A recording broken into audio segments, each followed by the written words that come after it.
Good morning students, कैसे हैं आप लोग। देखिए, पिछले क्लास में हम लोगों ने कक्षा 10th मैथ्स सब्जेक्ट में चैप्टर त्रिभुज पढ़ा था, जिसमें हमने एक्सरसाइज 6 से के क्वेश्चन नंबर 1 भी कर लिया था। अब आज हम आगे बढ़ते हुए कंटिन्यू करते हुए चैप्टर आगे हम ले रहे हैं क्वेश्चन नंबर 2।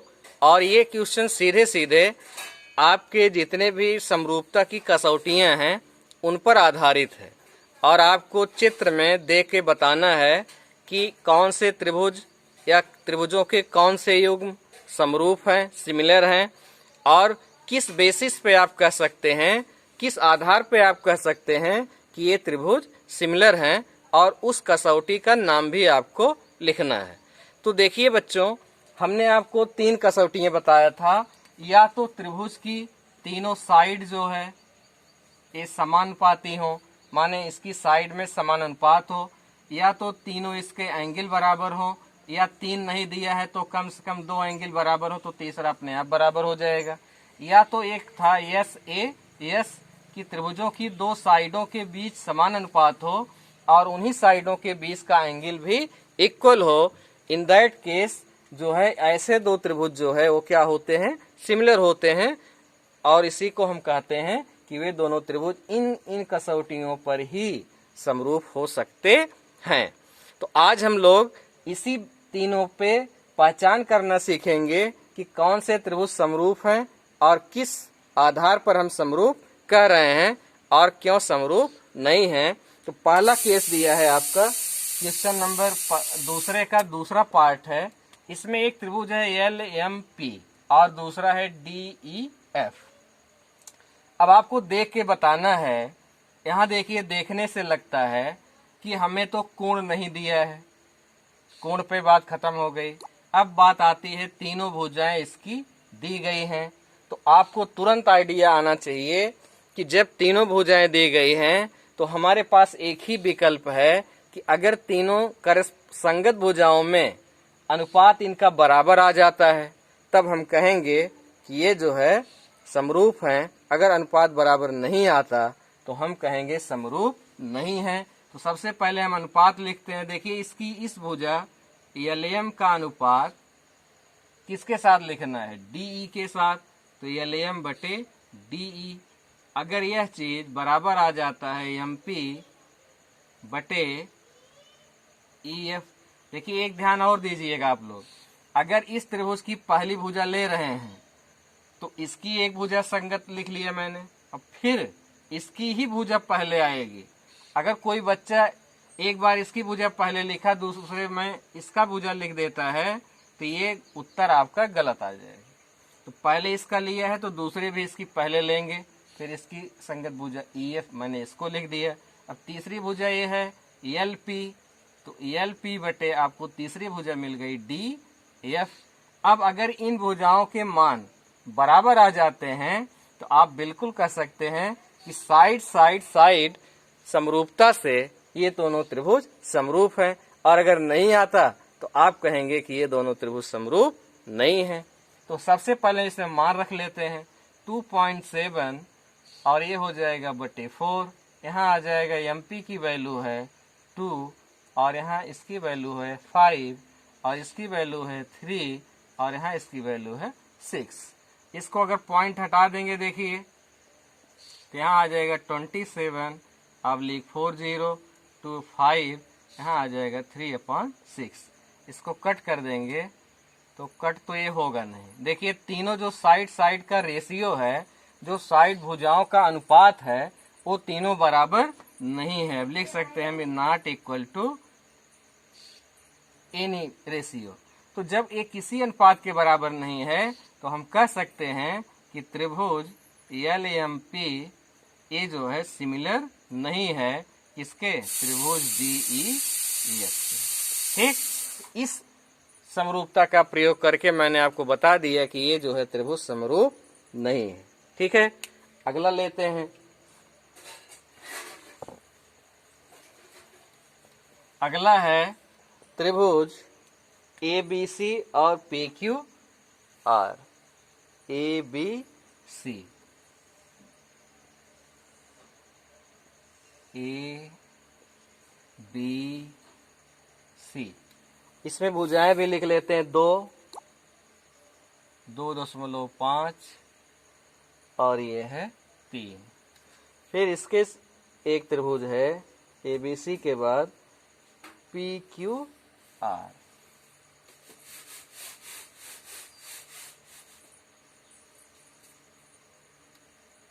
यहाँ है P, यहाँ है Q और यहाँ है R। अब इसमें देखिए जो भुजाएं हैं ये हैं 6 और ये है 4 और ये है 5।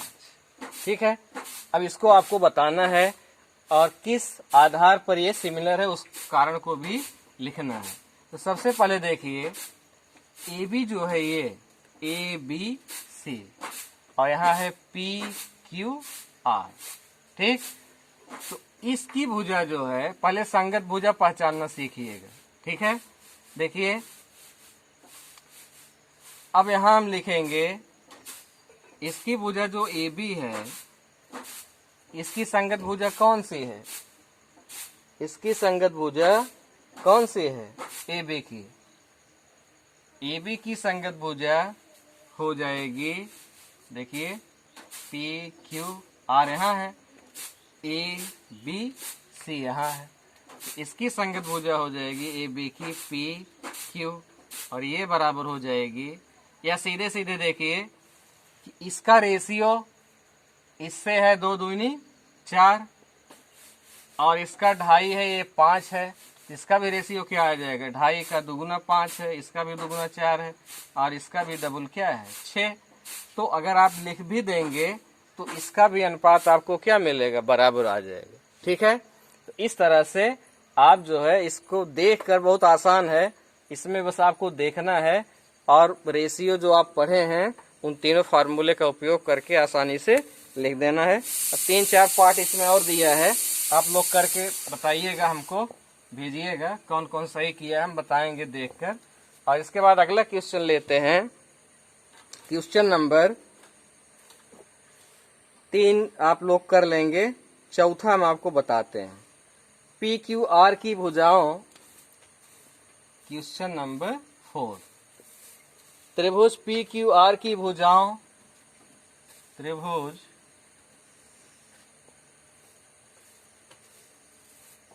PQR की भुजाओं PR और QR पर क्रमशः बिंदु S और T इस प्रकार हैं। PR पर S है और QR पर क्या है, PR पर क्या है S, तो मान लेते हैं S यहाँ है और QR पर क्या है T है, तो यहाँ मान लेते हैं T है। कोण P बराबर RTS, कि यह कोण जो है इसका PRTS इसको मिला देंगे, इस कोण के बराबर दिया गया है। अच्छा, तो सिद्ध कीजिए कि त्रिभुज PQR समरूप है त्रिभुज RTS। देखिए प्रश्न फिर से समझ लीजिए, एक त्रिभुज है PQR जिसमें PR पर भुजा पर एक बिंदु है S और QR पर एक बिंदु है T। तो मैंने इस भुजा पर एक बिंदु यहाँ T ले लिया, यहाँ S ले लिया, और कह रहा है कि कोण QPR, इस त्रिभुज का P वाला कोण, यह इस त्रिभुज के T कोण के बराबर दिया गया है। तो सिद्ध कीजिए कि यह त्रिभुज और यह दोनों त्रिभुज, बड़ा वाला और ये छोटा वाला, दोनों क्या है समरूप हैं। इसके लिए सबसे पहले लिख लेते हैं दिया है, क्या लिखेंगे दिया है या ज्ञात है। क्या क्या दिया है, त्रिभुज PQR जिसमें कोण QPR बराबर है कोण RTS के, ये दिया है। दूसरा दिया है PR तथा QR पर क्रमशः दो बिंदु S तथा टी है। इतना चीज आपको मालूम है प्रश्न में। और एक कोण दिया है, ये इसके बराबर है। सिद्ध क्या करना है? सिद्ध करना है कि त्रिभुज पी क्यू आर ये समरूप है त्रिभुज आर टी एस के। अब इसके लिए हम उपपत्ति लिखेंगे। रचना की जरूरत नहीं, बिना रचना के भी प्रश्न बन जाएगा। उपपत्ति का मतलब आपको इन दोनों त्रिभुजों को समरूप करने के लिए देखिए 3 कसौटियां हैं, side side side, angle angle angle, side angle side. इन तीनों में से कौन सा एक मिलता है, उस बेसिस पर ही हम कह सकते हैं कि दोनों त्रिभुज समरूप हैं, अन्यथा हम कह नहीं सकते कि दोनों त्रिभुज समरूप नहीं हैं।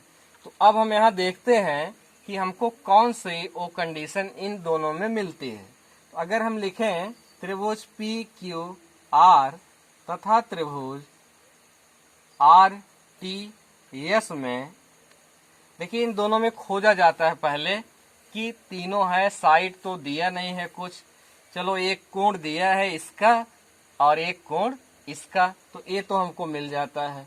तो यहाँ लिखेंगे चूंकि कोण क्यू पी आर बराबर है कोण आर टी एस के। अब देखिए यह इस त्रिभुज का कोण है पी क्यू आर का, और टी जो कोण है ये इस त्रिभुज का छोटे वाले का है। ठीक, तो दोनों त्रिभुज के एक एक कोण बराबर हो गए। क्लियर हो गया।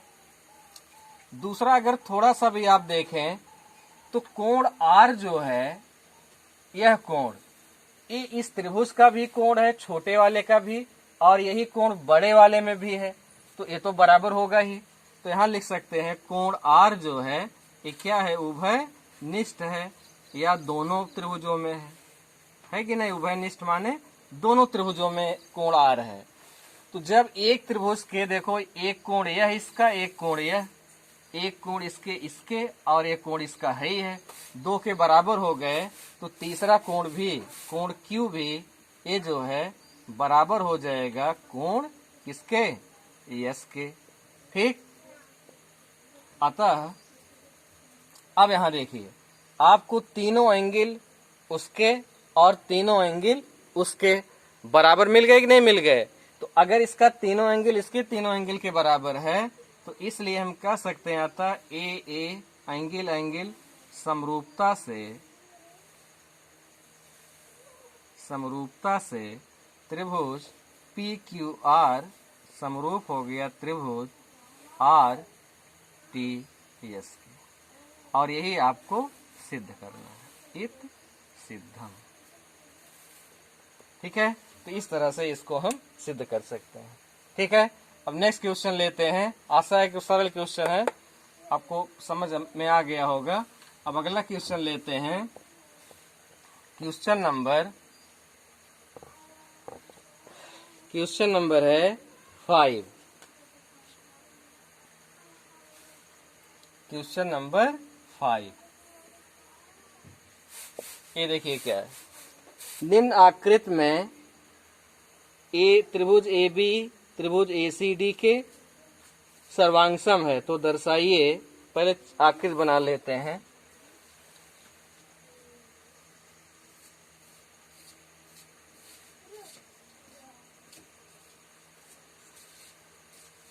आकृति है ए बी और सी। इसमें डी एक रेखा है, यहां से यहां जाती है। इसके बारे में कुछ भी हम नहीं कह सकते, समांतर है क्या है। और यहां से ई को बी से और डी को सी से मिलाया गया है।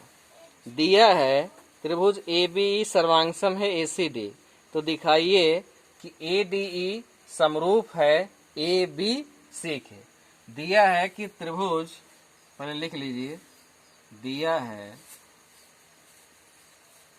त्रिभुज ए बी ई सर्वांगसम है त्रिभुज ए सी डी। इतना आपको दिया गया है। तो सिद्ध करना है, सिद्ध करना है कि त्रिभुज ADE, यह वाला त्रिभुज छोटा वाला किसके समरूप है? इस पूरे बड़े वाले के। तो त्रिभुज ADE समरूप है त्रिभुज ABC। ABC ये हमको लाना है। इसके लिए हम उत्पत्ति देंगे, कैसे हम क्या काम करें कि यह चीज हमको आ जाए। तो सबसे पहले यह समझना है आपको कि ये दोनों त्रिभुज समरूप होंगे तीन आधार पर, या तो इसकी तीनों भुजाएं समानुपाती हों, या तो इसके तीनों कोण इस बड़े वाले त्रिभुज के तीनों कोण के बराबर आ जाएं, जो वही पिछले हम पढ़े हैं। अभी देखिए सब उसी पर आधारित है। तीनों समरूपता के जो नियम हैं उसी में से एक यहाँ लगेगा, तभी हम कह सकते हैं कि ये समरूप है, अन्यथा हम बोल नहीं सकते कि ये समरूप है। तो सबसे पहले देखिए दिया है कि त्रिभुज ABE, ABE देख रहे हैं ना, ये वाला अगर इसको छिपा लें तो ये वाला जो त्रिभुज दिख रहा है यहाँ से यहाँ तक, यही त्रिभुज ABE है। यह जो है जब सर्वांगसम है त्रिभुज ACD भी देख लीजिए, ACD ये वाला है, ACD यहाँ से यहाँ तक जो दिख रहा है ये वाला त्रिभुज ACD है। अब ये दोनों सर्वांगसम है तो इसकी संगत भुजा इसकी संगत भुजा के बराबर होगी कि नहीं होगी? चूंकि इतना बराबर इतना दिया है, कैसे हम लिखे? इतना दिया गया है प्रश्न में, इसलिए आप लिख सकते हैं इसकी एक भुजा देखिए, इस त्रिभुज की एक भुजा AD है और इस त्रिभुज की एक भुजा AE है। तो AD बराबर हो गया AE, क्योंकि सर्वांगसम होने पर हम संगत भुजाओं को बराबर लिख सकते हैं, संगत कोणों को भी बराबर लिख सकते हैं। और दूसरी भुजा देखिए, इसकी एक भुजा है AC और इसकी एक भुजा है AB, तो AB बराबर हो गया AC। ठीक, अब इन दोनों भुजाओं को देखिए हमने लिख दिया। तो यहां देखिए अब अगर हम इसको देखें कि त्रिभुज ADE तथा त्रिभुज ABC में अब हम क्या ले रहे हैं? इस छोटे वाले त्रिभुज में और पूरे बड़े वाले त्रिभुज में। तो क्या क्या हमको मिलता है? देखिए इसकी यह भुजा, इसकी यह भुजा AD और AE में दोनों बराबर हैं, और इसकी यह भुजा और यह भुजा बराबर है। ठीक है, इसको हम लिख सकते हैं, दोनों का अनुपात अगर लिख दें तो यहाँ लिख देंगे AD बटे AE, ये बराबर आ जाएगा AB बटे AC। देखिए ये दोनों भी बराबर हैं, अगर ये मान लो 2-2 हैं तो भी 1 आएगा, ये मान लो 5-5 होंगी तो भी 1 आएगा, 10-10 होंगी तो भी 1 आएगा। तो इनकी दो भुजाओं में और इनकी दो भुजाओं में अनुपात क्या है? समान है। ठीक, या इसको हम लिख सकते हैं, इसको थोड़ा और सरल कीजिएगा तो आ जाएगा AD, या तिरछा गुणा कर दीजिए तो AD इंटू AC बराबर आ जाएगा AE इंटू AB। ठीक, अब इसको हम लिख देंगे कि AD बटे AB बराबर आ जाएगा AE बटे AC। अब देखिए ये चीज क्या बताता है? AD बटे AB पूरी भुजा और इसका अनुपात इसके और पूरी भुजा के अनुपात के बराबर आ रहा है कि नहीं आ रहा है? इसका नाम दे दिए समीकरण 1। तो आपने देखा है कि अगर एक रेखा दोनों भुजाओं को काटे और ये अनुपात बराबर हो इसका और बड़ी भुजा के, तो इससे हम कहते हैं कि ये जो रेखा है, इसलिए DE जो है ये समांतर हो जाएगी BC के। क्यों? क्योंकि ये अनुपात क्या है? बराबर है। ठीक है, तो अब जब DE समांतर हो जाएगा BC के, तो चाहे एक चीज और लिख सकते हैं आप, जैसे AD बटे AB दिया है, ठीक है, तो AD बटे AB दोनों से एक घटा दीजिए तो इधर आ जाएगा AE बटे इसको थोड़ा उल्टा कर लीजिए, तो ए बी बटे ए डी बराबर हो जाएगा ए सी बटे ए। एक दोनों तरफ से घटा दीजिए तो यहाँ मिलेगा ए बी बटे ए डी -1, इधर मिलेगा ए सी बटे ए -1। अब यहाँ जब घटाएंगे तो आ जाएगा A B minus A D बटे ए डी, और यहाँ आ जाएगा ए सी माइनस ए बटे ए। अब देखिए जब ए बी में से ए डी घटा देंगे तो क्या बचेगा, बी डी, यहाँ आ जाएगा बी डी बटे ए डी, और यहाँ ए सी में से ए घटाएंगे क्या मिलेगा, ई सी, तो ई सी बटे ए। अब देखिए इस भुजा और इस भुजा का अनुपात इस भुजा और इस भुजा के अनुपात के बराबर है। जो थेल्स प्रमेय का उल्टा है कि अगर ये दोनों अनुपात इसके बराबर हैं तो यह जो रेखा होती है यह इस तीसरी रेखा के क्या होती है, समांतर होती है। इसलिए डी समांतर आ गई पी सी के। जब देखो ये रेखा इसके समांतर आ गई तो यह कोण इस कोण बी के बराबर हो जाएगा। इसलिए कोण बी बराबर हो जाएगा कोण डी के। इसका यह वाला कोण सी के बराबर हो जाएगा, कोण ई बराबर हो जाएगा कोण सी के, और कोण ए दोनों में है। इस छोटे वाले त्रिभुज का भी एक कोण है और बड़े वाले त्रिभुज में भी एक कोण है, तो कोण ए जो है ये जो है उभय निष्ठ है। तो देखिए यहाँ कौन सी कसौटी लग रही है, इस त्रिभुज के तीनों कोण बड़े वाले त्रिभुज के तीनों कोणों के बराबर आ गए। इसलिए ट्रिपल ए नियम से